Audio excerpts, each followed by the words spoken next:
Post Digital Life Hack, we're going to be giving you a can't miss call from the Kim Komando Show that just lit up our weekends. Imagine this. You're checking your phone and suddenly it stops working. No calls in or out. I'm Kim Komando, brought to you by Oracle Cloud Infrastructure. Accelerate your AI workload today. Take a free test drive at oracle.com/Kim. In a panic, you get a landline and call your cellular carrier. Then comes the shock. Your number's been moved to a new phone, but you didn't get a new phone. Here's the deal. It's called SIM swapping. What happens is scammers get your name and other personal details, including your phone number. Then they sweet talk your carrier to switch your number to their phone. Now they've got control. With access to your text messages, they can easily bypass text-based two-factor authentication to get right into your bank account. Don't let this happen to you. Call your phone carrier and set up a unique passcode that must be used for any changes to your account. Keep an eye on your bank and credit accounts for any unusual activities, too. And if something feels off, report it immediately. Join over 500,000 people in the know with my free newsletter at getkim.com. Okay, as promised, here's a standout call for my show. Chris in Southfield, Michigan. Hi there, Chris. Hello, how are you? Fantastic. What's going on? How can I help you? All right, well, I have a MyCloud share drive, and it's connected to my router, so all the computers in the house can connect to it. Okay. And my concern is, I have not yet been, so I'm just worried. I'm worried about ransomware. So if say, one of the computers in the house gets affected by ransomware, my assumption is that for a time, that computer doesn't know it, and so it's just happily going away encrypting files. Would any other computer that's connected to that share drive start seeing files that it can't open because they're encrypted? How is that?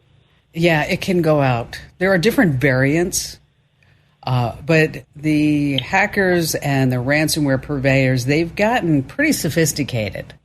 So it may not only infect your computer, it may or may not go onto the network, but I wouldn't assume that it would not. I would just say, yes, it will. So you said, what did you say? You had a MyCloud? Western Digital MyCloud? Yes. Okay. So, Yep. So with the MyCloud, of course, everything goes up in the cloud and everything sits on the hard drive as well. Is that just make sure that whatever settings that you have that are up in the cloud, that those are the ones that will allow you to retrieve everything. Because sometimes people will only put like certain files on MyCloud. And because they say, oh, I don't want to pay for that extra storage. I don't want to waste any money. I get all that. But just assume that you turned on your computer and you turned on the network, and these files were just locked down, and somebody's going to give you instructions to send them $300 worth of Bitcoin. And you know what's so crazy about this, Chris, is that if and when you get that message, it says, if you don't know how to pay us in Bitcoin, call this 1-800 number. Okay. And they actually have, it's unbelievable to me that they actually have like a call center where you can phone them and they say, we walk you through step by step. Oh, well, here's what you need to do first. You need to, download a wallet and go to an exchange. And, here's how you upload your money. You have fiat currencies, go to cryptocurrency.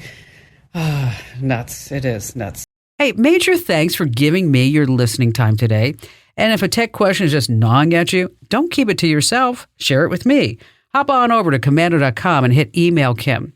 I read every single note. Now, in a digital world, you need to stay up to date. That's why you need my free daily newsletter. You can sign up right now over at getkim.com. That's getkim.com.